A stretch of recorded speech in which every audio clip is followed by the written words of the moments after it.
Olá, pessoal. Professor Alan novamente aí com vocês e vou estar explicando para vocês sobre a eletricidade básica, também conhecida como eletrotécnica básica. Então, eu estou compartilhando aqui a tela com vocês. Nós temos aí a corrente elétrica. A corrente elétrica é o movimento ordenado dos elétrons em uma determinada direção para manter o equilíbrio do circuito. O cientista que estudou essa grandeza elétrica chamava-se Sr. Ampère. Por isso que, em homenagem a ele, a corrente elétrica é dada em amperes. Então, por exemplo, a corrente elétrica do chuveiro é 25 amperes. Na eletricidade, a gente trabalha bastante com abreviação. Então, em vez de ficar escrevendo 25 amperes, 10 amperes, 6 amperes e assim sucessivamente, a gente representa pela letra A. Letra A de Ampere, letra A de professor Alain. Aí você não esquece, ó. Então, a unidade de medida da corrente elétrica é o ampere, né? Em homenagem ao cientista. Dando continuidade aqui, todas as grandezas, pessoal, têm múltiplos e submúltiplos. Múltiplos são valores elevados e submúltiplos são valores mais baixos, ok? Então, aqui está demonstrando para vocês, ó, nós temos aqui uma tabela geral das grandezas elétricas. Então, nós temos aqui, ó, por exemplo, o ampere, certo?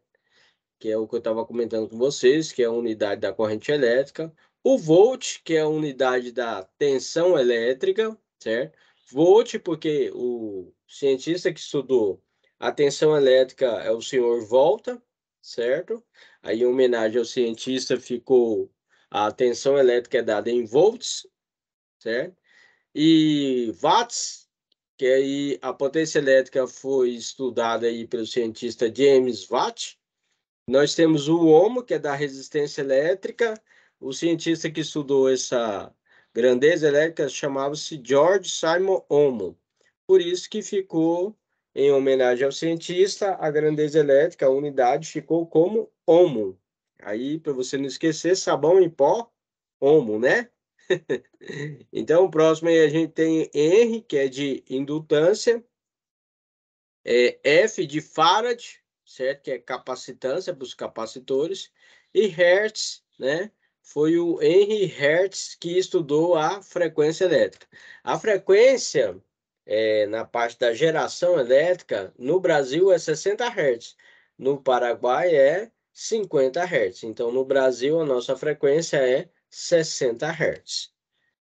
Dando continuidade, tá aqui a nossa tabela aqui, ó, de múltiplos e submúltiplos. Por exemplo, a gente tem pico, nano, micro, milésimo, quilo, quilo é 1000, que é 10 é a terceira. E temos mega, certo? E G, que é giga. Por exemplo, a pessoa pega e fala assim: ah, você tem tantos gigas de internet, tantos mega de internet, ok? E no caso da tensão elétrica, por exemplo, você tem a rede de alta de 13,8 kV, que é quilovolts, que é igual a 13.800 volts, fazendo a conversão. Então, nós temos uma escadinha aí. Para múltiplos é subindo a escada e submúltiplo é descendo a escada. Para múltiplos, nós temos amperes, quiloampere, megaampere e gigaampere. Submúltiplos, a gente já trabalha na automação. Existe uma área da eletricidade que nós chamamos de automação, instrumentação e controle. E aí nós temos algumas máquinas e equipamentos que trabalham de 4 a 20 miliamperes. Está vendo o miliampere aí, ó? Certo? Então nós temos aqui o nosso miliampere. Microampere é uma corrente bem baixa e nanoampere muito pequeno. No nosso caso de instalações elétricas industriais e prediais, certo, e residencial, a gente costuma trabalhar com amperes, ok? Um exemplo, circuito de iluminação, a corrente mais baixa, 10 amperes. A corrente para o chuveiro elétrico, certo? Mais comum, de 25 amperes. E assim sucessivamente, ok? Bem, se você me acompanhou até aqui, não se esqueça, você pode estar adicionando aí no canal para novidades aí de matérias nessa área de eletricidade e eletroeletrônica. Se você é da área de eletrotécnica, eletromecânica, engenharia elétrica, engenharia de automação, engenharia mecânica, pode estar assistindo nos nossos vídeos que vai estar te auxiliando. E qualquer dúvida, deixa aí nos comentários. Então, nós temos aqui, ó, né, a corrente, como eu falei para vocês, que é o movimento ordenado dos elétrons no interior do condutor, né?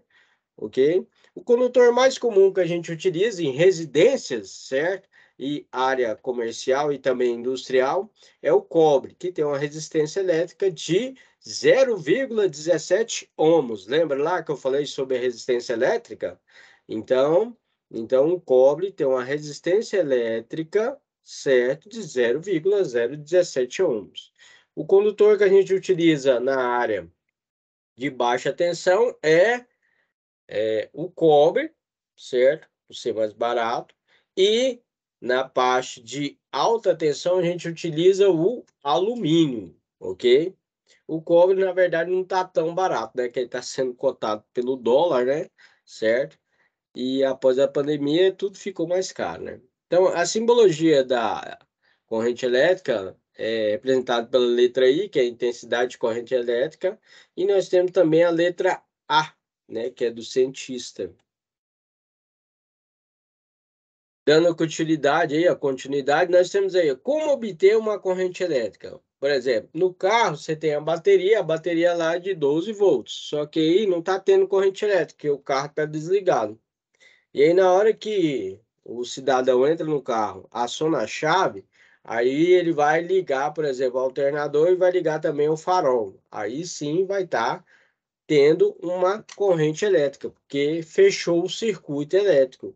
Para obtermos então uma corrente elétrica, precisamos de um circuito elétrico. No caso, esse circuito elétrico também não pode ficar aberto, ele tem que estar fechado. Então tá aí, ó. Circuito elétrico aí, certo? Para você montar o circuito elétrico, são necessários três elementos, viu, pessoal? Né? Que elementos são esses? Anota aí, ó. Se você tá com um caderno com a gente, anota aí, ó. Isso aí cai em concurso, cai na prova. Quais são esses três elementos? Gerador, por exemplo, a gente tem geração solar, nuclear, certo? A eólica e 90%, 80% você pode colocar que é hidroelétrica, que são com águas, né? As represas que nós temos aí, por exemplo, de Itaipu, ok? De Furnas. O condutor foi o que eu comentei com vocês, né? Fiação de cobre, né? Que é utilizado, né, na instalação elétrica. E a carga seria, por exemplo, a sua lâmpada, geladeira, máquina de lavar e assim sucessivamente. Então tá aí, ó. O gerador, ele orienta o movimento dos elétrons dentro do condutor. O condutor segura a transmissão, a condução, né, da corrente elétrica. E a carga utiliza essa corrente elétrica e transforma em trabalho, né? No caso da lâmpada, transforma em iluminação, ok? Então, para que haja corrente elétrica, é necessário que o circuito esteja fechado. Tá vendo lá? Gerador, condutores e a nossa carga. E aí eu vou aqui já direto, ó, que nosso tempo aqui está meio curto. Então nós temos aqui, ó, o aparelho, anota aí, o aparelho ou instrumento de medida utilizado para medir a corrente elétrica chama-se amperímetro. Ele tem que ser ligado em série com o circuito. Ou você pode utilizar também o alicate amperímetro, que não precisa você estar abrindo o circuito. Ele é melhor, tá bom? Certo? Né? O alicate amperímetro é muito legal para você estar realizando a medição, certo? De corrente elétrica. Então, no caso aqui, ó, quando você utiliza o multímetro, você tem que abrir o circuito e colocar ele em série. Aí não é muito legal, porque pode ficar perigoso e tudo mais. Por isso que é bom você utilizar o alicate amperímetro. Depois eu vou estar ministrando para vocês uma aula de instrumentos de medida, certo? Por isso que você tem que ficar ligado no canal e pegar essas informações com o professor Alain. Dando continuidade, você tem que tomar cuidado aí, certo? Nesse caso aqui, está demonstrando um multímetro analógico, tá? Só que aí, hoje, nós trabalhamos mais com multímetro digital. Quando você está com analógico, você tem que tomar cuidado com a graduação, né? A leitura ela tem que ser o mais próximo possível da escala, né? Você tem que fazer um ajuste do zero e não mudar a posição da utilização, né? Quando você estiver fazendo a medida, porque senão você pode fechar um curto-circuito no aparelho. Outros cuidados que você tem que ter com o aparelho, evitar choque mecânico. Significa o quê? Não pode deixar esse aparelho cair. Na hora que ele cai, pode danificar a carcaça ou danificar a parte interna, né? Que tem placa de circuito eletrônico ali dentro do instrumento de medida, ok? E aí já fica uma dica de especialista. E se você quer trabalhar com eletrônica, né, você vai ouvir bastante essa sigla, chamado PCI, que é o quê? Placa de circuito, né, eletrônico, ok? Certo? Vamos lá. Nós temos aqui, ó, certo? A parte de tensão elétrica. Vamos mudar agora para tensão elétrica. Você fazendo a analogia aqui com o circuito hidráulico, você tem, por exemplo, aqui, ó, duas caixas d'água, uma mais cheia e outra vazia. Então, se você abrir esse registro, antes de eu abrir o registro, você vai verificar que a gente tem uma diferença de potencial hidráulico, ok? Certo? Uma está mais cheia, outra está vazia. Então, nós falamos que é uma diferença de potencial hidráulico. Já começa a fazer uma ligação paraelétrica, que vai ser uma diferença de potencial elétrico. Dando continuidade, olha lá, se você abrir o registro, o que, que vai ocorrer? Você vai ver que essa diferença vai fazer o seguinte, vai descer a água aqui, ó, e vai começar a chegar bem próximo do meio aqui, até igualar, tá vendo? Nesse momento, não tenho mais uma DDP hidráulica, ok? Não há mais desnível, tá vendo aí? Certo? Tá tudo em equilíbrio. Esse é o momento que a sua pilha ou bateria não funciona mais. Não tem mais carga, porque ela não tem mais DDP, ok? Não adianta você pegar essa pilha e bateria e colocar no congelador. Não adianta você pegar essa pilha ou bateria e macetar ela com a marreta, com martelo, né? Certo? Né? Eu falo isso direto para minha sogra. Minha sogra não me escuta.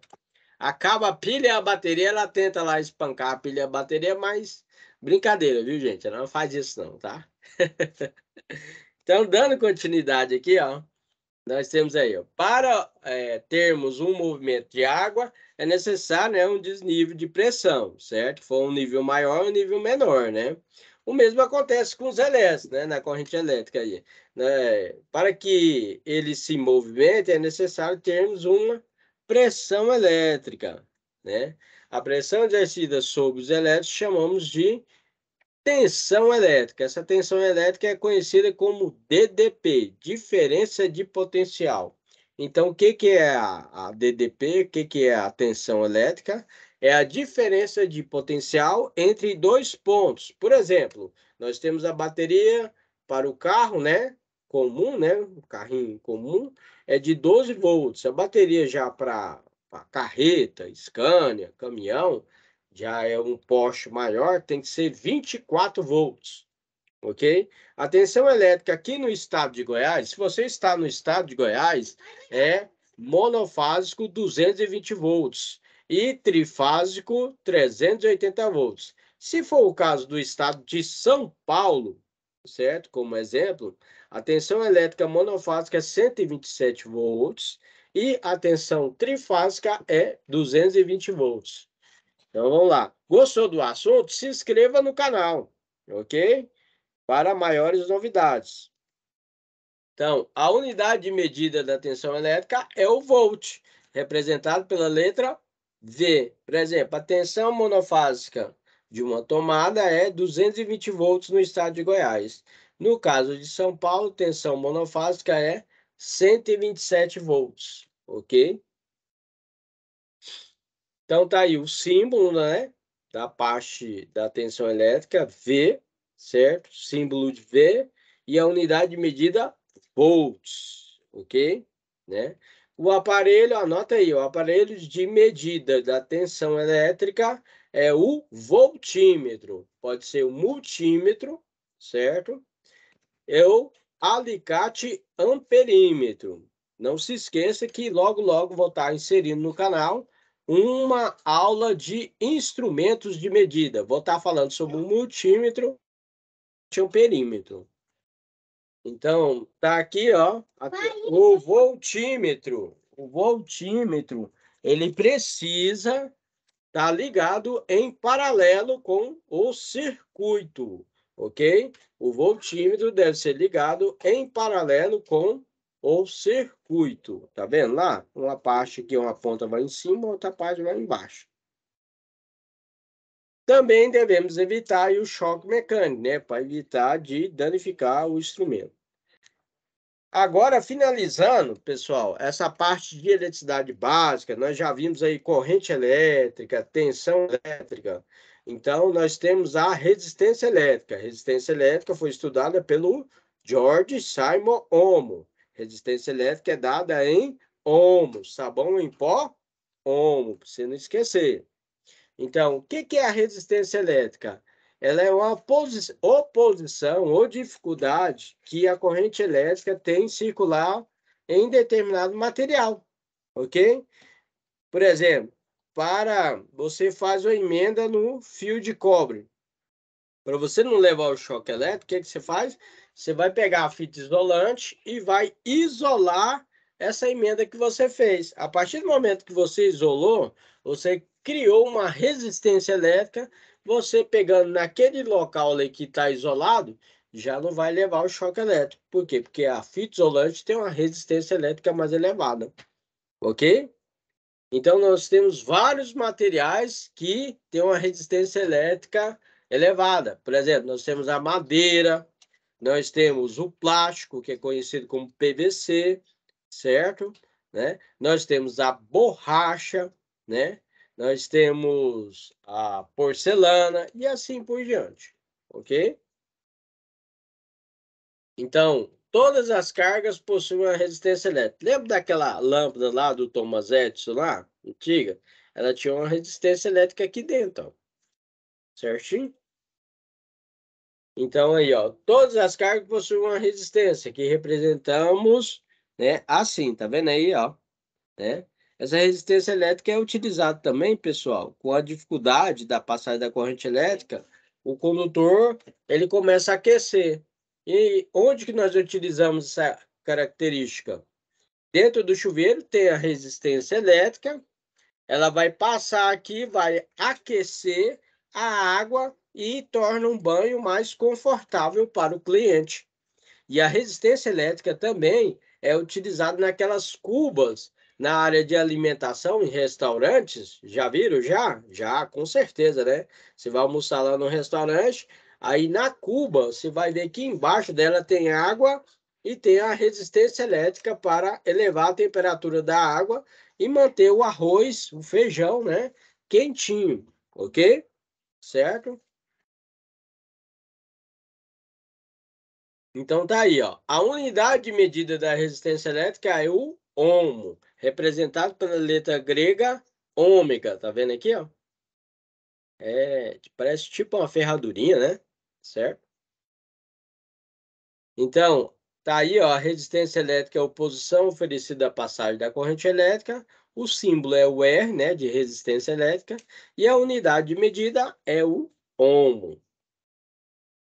Então, na parte teórica, nós dizemos que um ohmo é a resistência que permite a passagem de 1 ampere quando submetida à tensão de 1 volt. Tanto a corrente elétrica como a tensão elétrica e agora a resistência elétrica também possuem múltiplos e submúltiplos. Lembrando que múltiplos é um valor maior e submúltiplos é um valor menor, ok?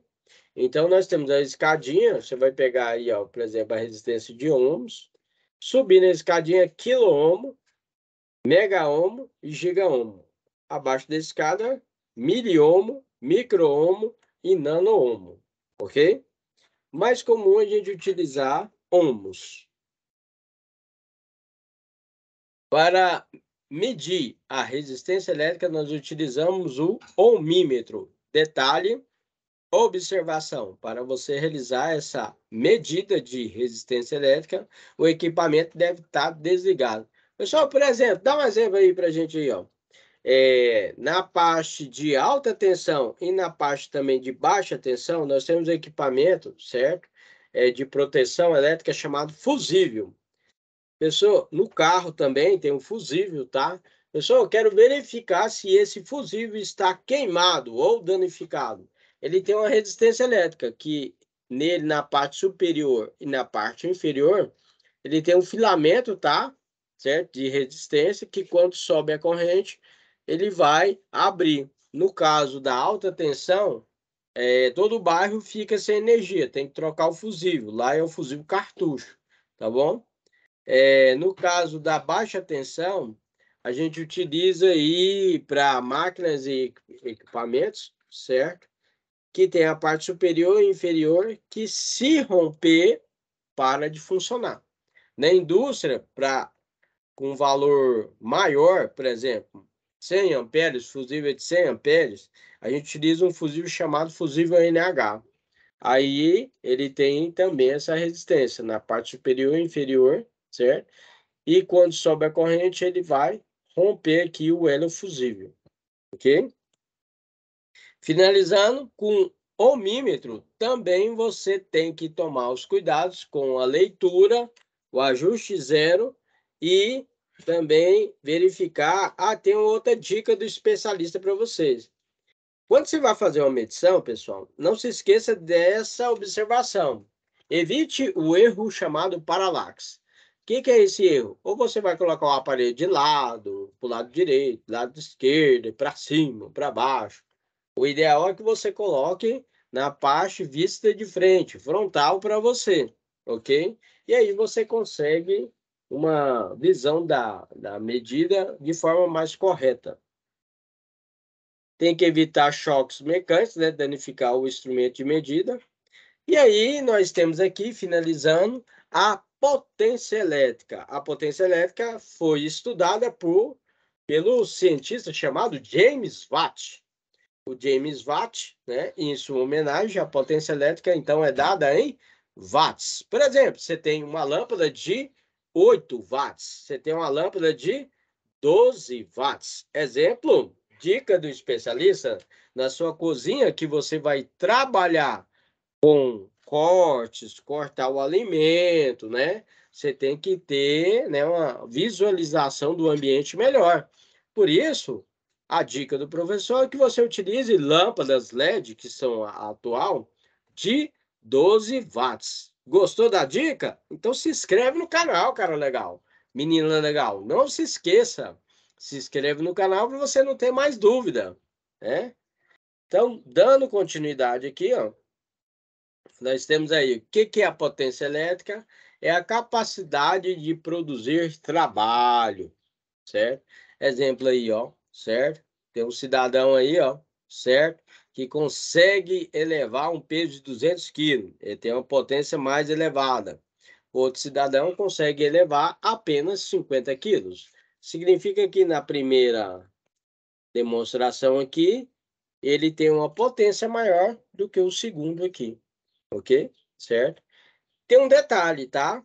Não vou passar nessa aula, mas quanto maior é a potência, maior é o gasto, ok? Certo?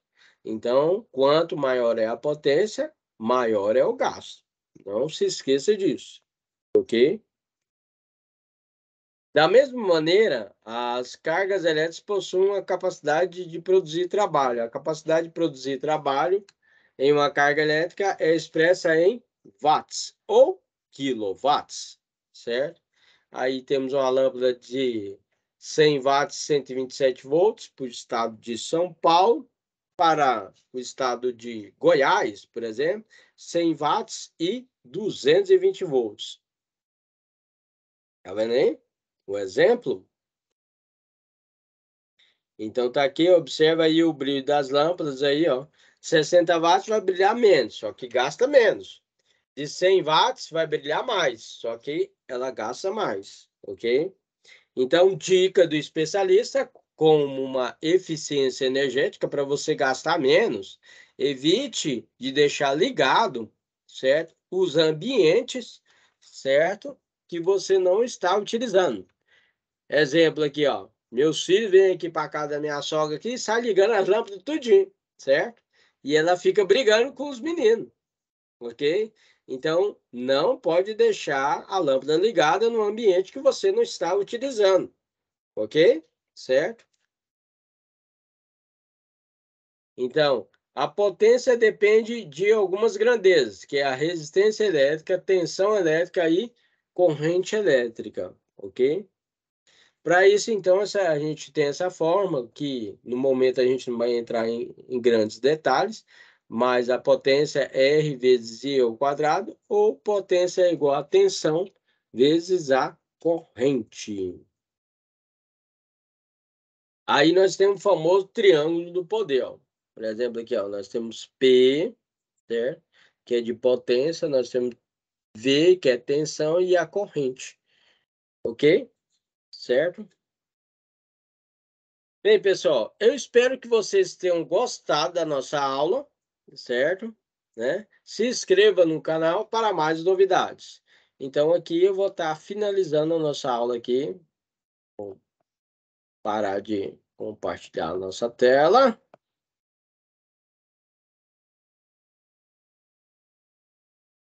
Agradeço a todos aí pela presença. Fica com Deus e tenha uma ótima semana.